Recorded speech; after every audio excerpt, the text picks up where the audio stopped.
Hello there, Aquarius sign. Welcome to your monthly reading. So this reading is for the month of September. Love reading for Aquarius, Sun, Moon, Rising, Venus. Aquarius, hindi lahat ng Aquarius maka-resonate dito. So takes what resonates and leave the rest.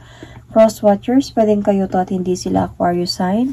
So put yourself in a situation kung saan kayo naka-resonate. Aquarius, if hindi kayo naka-resonate dito, please do check your other placements, your sun, your moon, your rising, your Venus sign, dahil pwedeng doon kayo maka-resonate at hindi dito. So, Aquarius, let's see what will going to happen this month of September. Love reading for Aquarius, Sun, Moon, Rising, Venus. Aquarius, titingnan muna natin if what is happening right now. Aquarius, what is happening right now?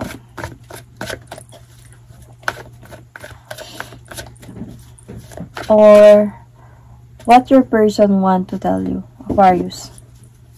Ano yung gustong sabihin sa'yo ng person mo?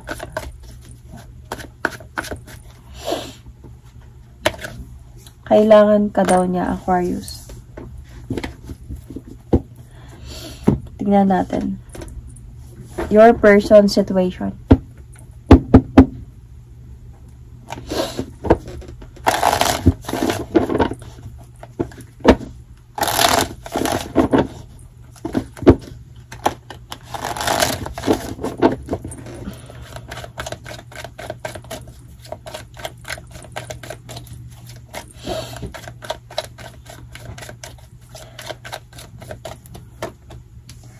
Settlement, agreement, compromise. So, might be this person want to compromise with you. Some agreement could be, might be this person wanted to talk to you. Let's see. Your heart's hidden secret.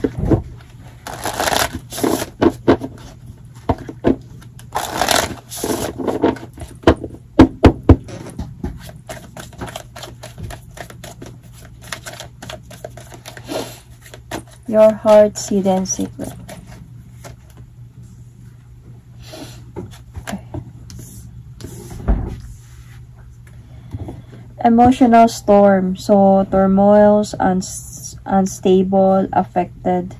So, Aquarius, you are very much affected sa issue na meron kayo ng person mo na to. Nasa point ka talaga ngayon na you are being emotional. You might have a water signs in your chart, could also be especially sa moon sign mo or rising ascendant. So, dahil nasa point ka ngayon na sobrang emotional ka. So, apektado ka talaga sa mga nangyayari. So, tingnan natin what is happening right now.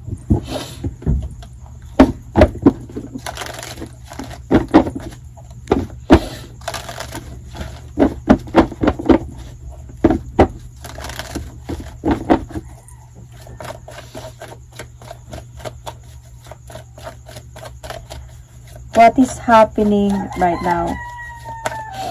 Aquarius, Sun, Moon, Rising, Venus. Cheating. So, niloko ka niya, Aquarius, kaya sobrang nasaktan ka. Sorry about that. Kaya sobrang nasaktan ka sa mga nangyari kasi niloko ka niya. Hindi ka talaga naging masaya sa issue na meron kayong dalawa, and might be this person parang tinago niya to sa'yo bago, of course, ngayon siguro nalaman mo na tinago niya to sa'yo, ginawa niya tong sekreto, and I think ngayon nagkaroon na to ng clarity sa'yo. Might be this person could also be like either, okay, which side, might be pwedeng kayo yung mag-asawa at or sila yung mag-asawa. So, depende kung saan kayo naka-resonate. I think nag-uusap pa din kasi kayo eh. Pero malabo na yung relationship ninyo. Nag-uusap pa din kayo pero malabo na. So, there's a possibility baka mag-asawa kayo dalawa. Kasi nga, siguro nag-uusap na lang kayo dahil sa mag-asawa kayo. kailangan, parang ganun. Pero cold na kasi, kung nasa loob kayo ng bahay, hindi na kayo nag-uusap. Parang nag-uusap na lang kayo for just, maraming mga parang cold na yung pag-uusap in a way. Important things na lang or something. So, hindi na same as before or nung time na hindi niya pa sinabi sa'yo to. So, dahil sa sobrang apektado ka sa sitwasyon, you become so aloof. Kumaga, umiwas ka, ayaw mo, kumaga, very obvious na umiiwas ka talaga sa kanya. Siya, gusto niyang ayusin to. Kaya nga, settlement. Gusto niyang ayusin to dahil para sa kanya, kailangan ka pa din niya. So, nag-aantay lang talaga siya dito ng sign from you, right time, na kakausapin ka na niya about pag-aayos. So, let's see.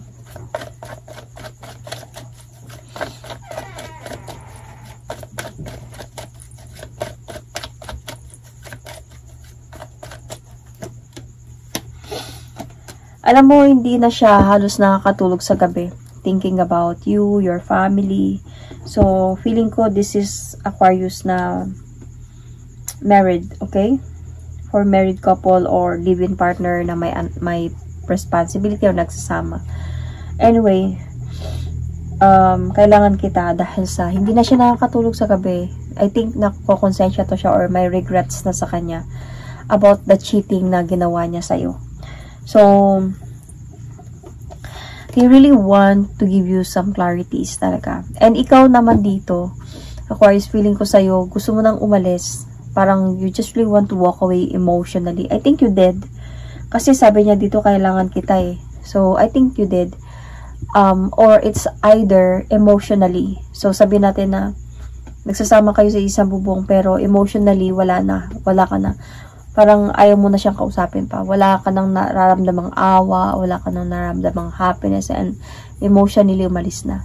Kahit pa siguro nagsasama kayo sa isang bubong. So,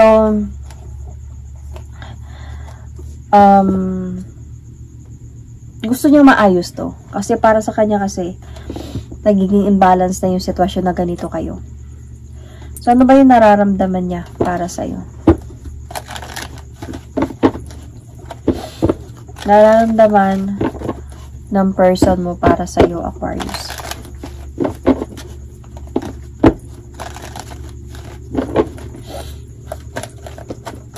Oops, wait lang, nahulog.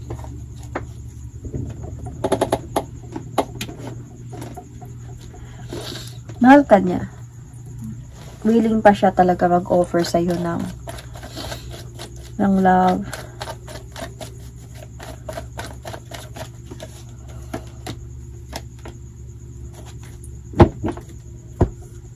Alam mo yung parang meron siyang feeling ngayon that he wanted na ayusin niya yung sarili niya. And yun yung nararamdaman niya para sa'yo. Mahal ka niya. Yung nararamdaman niya sa'yo, parang nakakaramdam niya sa'yo na parang gusto mo nang, or you are already having freedom, or you are doing something na hindi niya na nalalaman. Parang hindi na katulad before na dapat alam niya muna bago mo ginagawa. Dapat alam niya muna bago ka umalis. So, ngayon parang nararamdaman niya na gumagawa ka na ng sarili mong desisyon. Kasi nga cold na kayo eh. Minsan na lang kayo nag-uusap kung importante kung may anak kayo dahil na lang siguro doon. So, ito siya, confused siya if might be kung magkakaayos pa ba kayo nito. Kaya iniisip niya siguro dito is it's better na ayusin ko muna siguro yung sarili ko. At papatunayan niya sa'yo, ipapakita niya sa'yo na willing siya na to change, willing siya na gawin yung best niya para to prove you na wala na or ayusin niya na lahat bago siya makipag-usap sa'yo. Kasi kakausapin ka talaga nito. Para sa kanya, you are still his wife. So, alam niyang sobrang disappointed ka, pero para sa kanya, kasawa pa din kayo. So, pero natatakot siya. Meron siyang fear dito na baka isang araw, hindi na lang kayo mag-uusap dalawa. Baka isang araw, abot na lang sa point na makikipaghiwalay ka na lang sa kanya. Like, totally wala yan na talaga. So, ano naman yung nararamdaman mo para sa kanya dito? So, I can see here, you might be dealing with, what's this? Cancer or Pisces, sorry. So, might be Leo, Cancer, Pisces. Because na-mention ko sila.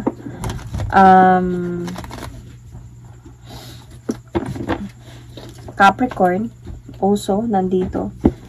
So, Sun, Moon, Rising, Venus. So, ano naman yung nararamdaman mo ngayon sa person mo and sa mga nangyayari ngayon? Ano yung nararamdaman mo para sa person mo ngayon, sa mga pinagdadaanan ninyo ngayon?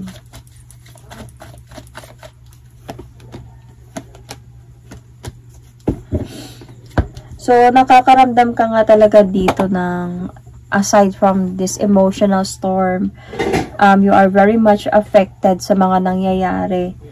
And, yung feeling mo din dito na parang dahan-dahan na kayo nawawasak ng person mo.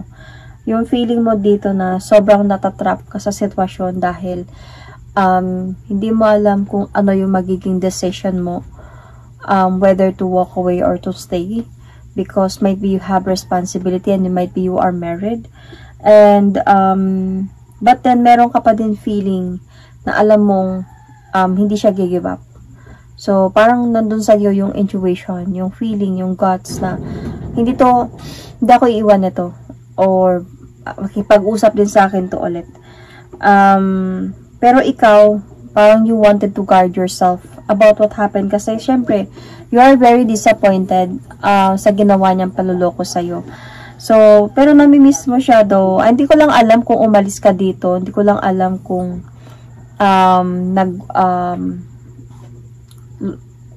kasi yung feeling ko dito, nagsasama pa kayo eh. Pero, hindi lang kayo nag-uusap. Emotionally, wala. So, parang namimiss ka niya. Namimiss niya siguro yung pag-uusap niyo. Same as before. Ano yung bonding ninyo, something like that. Namimiss niya din to. Ang problema lang sa kanya dito, kumbaga naglalakas loob lang. I mean, namimiss mo. Sorry about that. Namimiss mo yung mga bonding ninyo before.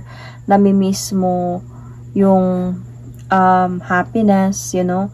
Namimiss mo siya even. Pero ang problema lang kasi dito is you are very much disappointed about what he did to you. So,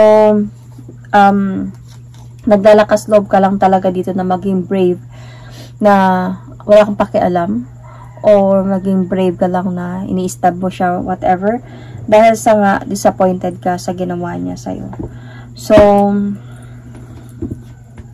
let's see if what will going to happen this month of September for Aquarius, Sun, Moon, Rising, Venus, based sa sitwasyon na meron kayo ngayon. Okay? So, ano yung possible na gusto niyang sabihin sa'yo this month of September or in the near future?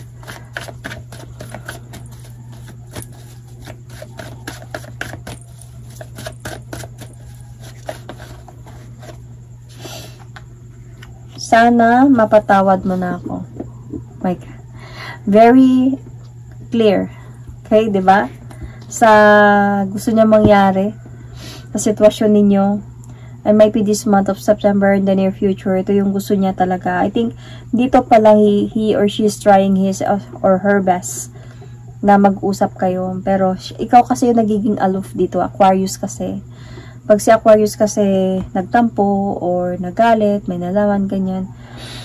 Mahirap sa kanya yung makipag-usap ka sa kanya. Kasi even siguro in the normal days, si Aquarius kasi minsan very close siya sa'yo, pero minsan din naman hindi, though para sa kanya nothing lang yun, you know? Para sa kanya wala lang yun, pero ganun lang yung pagkatao niya. Lalo pa siguro kung galit na siya, lalo pa siguro kung nagtatampo siya, eh hindi mo talaga makakausap yan. So I think he's trying talaga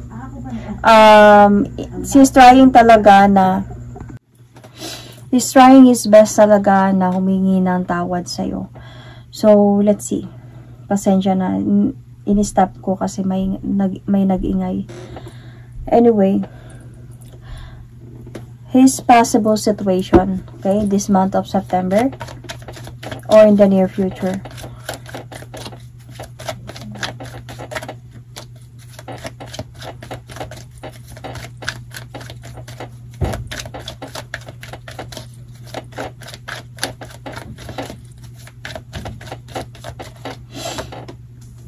Hamster wheel, surviving daily hustle. So, he's just really trying to survive. Siguro yun talaga yung nakukuha kong vibe dito or nakukuha ko, na-visualize ko could be na mag-asawa talaga kayo na to and nagsasama kayo sa isang bahay and even until now, hindi kayo naghiwalay, hindi lang kayo nag-uusap. And kasi dito nga, hamster wheel, surviving daily hustle. So, parang pinipilit niya na lang talaga dito na mag-survive sa araw-araw na pamumuhay na hindi mo siya kinakausap. So, parang nagtatrabaho na lang siya, you know. Minsan, hindi nga siya nakakapag-focus siguro sa trabaho niya dahil nga hindi kayo nag-uusap, nagtatampuan kayo, hindi mo siya kinakausap. Kung makikipag-usap man siya, importanteng bagay sa konti na yun. Sagot mo, like, there's a lot of changes na talaga sa pagsasama ninyong dalawa.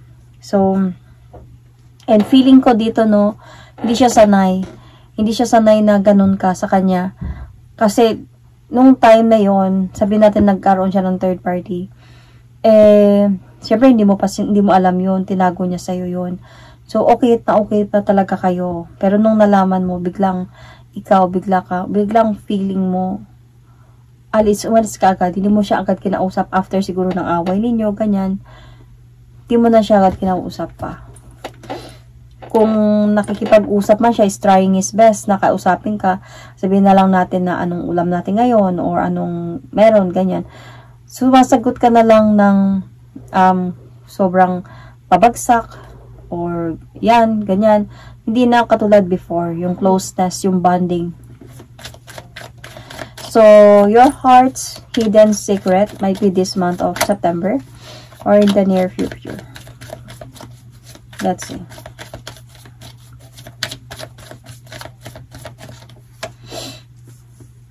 Thinking, missing you, craving. Diba sabi ko, dito pa lang sa nararamdaman mo, is alam mo, namimiss mo siya, pero parang nilalakasan mo lang yung loob mo na hindi siya kausapin or supladahan siya or pabagsak yung sagot mo sa kanya dahil sa nagalit ka nga sa cheating na ginawa niya sa'yo.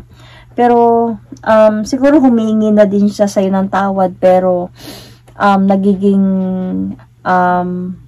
kumbaga pinapakita mo sa kanya na hindi basta-basta yung ginawa mo.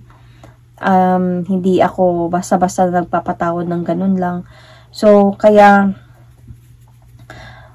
siguro while pinapakita niya siguro sa'yo yung improvement na nagbabago na siya, wala na yun, kinalimutan na, wala na talaga yun. And ikaw naman dito is nag-iisip ka dito about ano kaya kung patawarin ko siya, kasi parang namimiss mo nga talaga siya. And you are craving siguro yung happiness na meron kayo before, yung bonding ninyo, and you're still desiring this person. So, might be in this month of September or in the near future, magkakayos na kayo nito. Tingnan natin sa baraha. Aquarius, ano yung pwedeng mangyari this month of September based sa sitwasyon na meron kayo? Aquarius.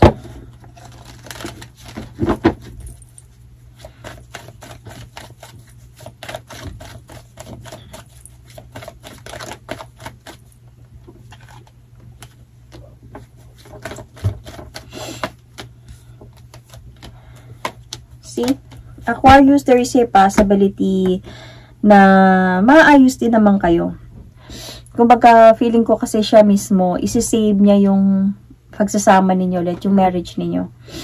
Marriage card. Dahil ang dami nyo nang pinagdaanan na dalawa. So, ang dami niyo nang pinagdaanan, and this person actually right now, parang he or she really wanted to make some changes na talaga. For good, okay? Especially, might be this person is also thinking about the responsibility na meron kayo, mga anak ninyo, and willing siya talaga this time to offer you a victory. Kumbaga, yung pagkakamaling yun na nagawa niya sa'yo, enough na yun. Na-realize niya na hindi tama yung ginawa niya. Na-realize niya yun na hindi masaya pag nagkakaroon ng problemang ganun. So, there's a possibility nga na pwedeng maayos ninyo pa to. Maayos niyo yung mga hindi niyo pagkakaunawaan, dalawa, at magkakabalikan pa ulit. So, there's still happiness and fulfillment ang nakikita ko dito dahil sa totoo lang, mahal niyo pa din naman talaga yung isa't isa. Okay? So, siguro yung pagkakamaling yun, pwedeng masasabi nating tukso, or siguro nagkaroon lang sa kanya na hindi mo naman nalalaman, kaya siguro chatting, or hindi na, kung nagkita man minsan, kung sakali man, okay? So, might be your person did try to explore. Nobody's perfect naman. Pero, dito nakita ko kasi is like, na-realize niya talaga. Na-realize niya yung pagkakamali niya na next time ayaw ko nang magkamali pa dahil hindi masaya ang ganito kami sa bahay. Parang ganun. So, Aquarius, we're going to pull an oracle card. This is a message from your spirit guides. Whenever you talk to us, it never goes unheard. We hear every single word. This is your confirmation that we are assisting you, guiding you, and ensuring your wishes finally come through fruition. Be patient. Everything will come together for you. So, Aquarius, have some patience. Maayos at maayos din ang lahat sa inyo. And even nakikita ko naman sa reading. Maganda yung reading anyway.